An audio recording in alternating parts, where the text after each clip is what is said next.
Hi అండి, welcome to my channel. ఈరోజు హెల్తీగా కలగూర ఆకుకూరను ఎలా తయారు చేసుకోవాలో చూద్దామండి. ఈ ఆకుకూరను డైట్ చేయాలనుకున్న వాళ్ళు కానీ, షుగర్ ఉన్నవాళ్ళు, బీపీ ఉన్నవాళ్ళు ఎవరైనా సరే అండి ఇలా తీసుకుంటే చాలా హెల్తీగా ఉంటుందండి. టేస్ట్ కూడా చాలా బాగుంటుంది. ఒకసారి ట్రై చేయండి. చాలా తక్కువ ఆయిల్తో ఎలా ప్రిపేర్ చేసుకోవాలో చూద్దాం. ఇక్కడ నేను తోటకూర, గోంగూర, గొనుగూర, చెంచల కూర ఈ 4 ఆకుకూరలు కలిపి తీసుకున్నానండి. ఒకవేళ మీకు తోటకూర ఒక్కడే దొరికినా కానీ తోటకూరతో కూడా ఇట్లా తయారు చేసుకోవచ్చండి. చాలా బాగుంటుంది. ఒకసారి ట్రై చేయండి. ఈ ఆకుకూరలన్నిటిని శుభ్రంగా కడిగి కట్ చేసుకొని ఒక గిన్నెలోకి తీసుకోవాలండి.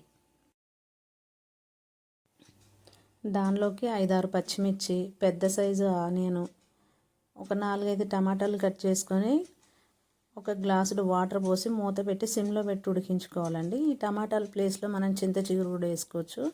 అమ్మ చింత చిగురు వేసి చేస్తుంది, చాలా బాగుంటుందండి కూర అయితే. ఒకసారి చిగురు దొరికితే అట్లా కూడా మీరు ట్రై చేయండి. ఇప్పుడు ఈ మూత తీసేసరికి ఆ స్మెల్ అయితే ఎంత మంచి వాసన వచ్చిద్దంటండి. అసలు చాలా మంచి వాసన.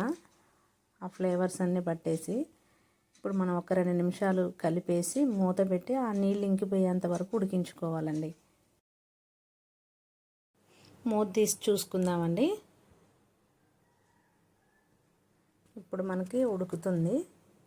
దీంట్లోనే పసుపు, మన రుచికి తగినట్టుగా ఉప్పు వేసుకొని గంటతో మెదుపుకుంటే కూర మనకి మెత్తబడిపోద్దండి.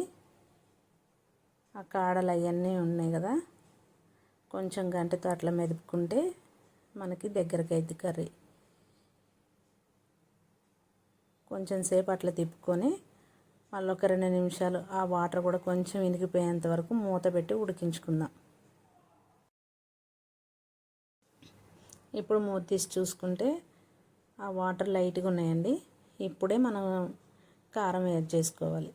ఆల్రెడీ మనం పచ్చిమిర్చి వేసాం కాబట్టి ఇక్కడ కారం చూసి వేసుకోవాలండి.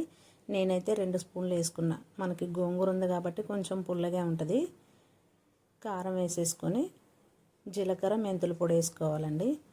తిప్పుకొని ఆ ఉన్న వాటర్ కూడా కొంచెం దగ్గర అయ్యేంత వరకు మూత పెట్టి ఉడికించుకుంటే మనకి కర్రీ రెడీ అయిపోయినట్టేనండి. ఆ నీళ్ళన్నీ ఇనికిపోయినాయి. ఇప్పుడు మనం తీసి పక్కన పెట్టేసుకుందామండి కర్రీని. ఈ కూరని ఇప్పుడు మనం తాలింపు వేసుకుందామండి. తాలింపు కోసం ఒక కళాయి తీసుకొని దానిలో కొంచెం ఆయిల్ వేసుకొని తాలింపు గింజలు, జీలకర్ర, ఒక 2 వెల్లుల్లి రెమ్మలు, 2 ఎండుమిర్చి వేసుకోవాలండి. ఇక్కడ నా దగ్గర కరివేపాకు లేదు, ఉంటే మీరు వేసుకోండి. 1 స్పూన్ అల్లం వెల్లుల్లి పేస్ట్ వేసుకొని అల్లం వెల్లుల్లి పేస్ట్ పచ్చివాసన పోయిందాకా వేయించుకోవాలండి. ఇప్పుడు మనం ఉడికించి పక్కన పెట్టుకున్న ఈ ఆకుకూరను వేసేసుకొని మంచిగా కలుపుకొని ఒక 2 నిమిషాలు మూత పెట్టి మగ్గించుకుంటే అంతేనండి, కర్రీ రెడీ అయిపోయినట్టే.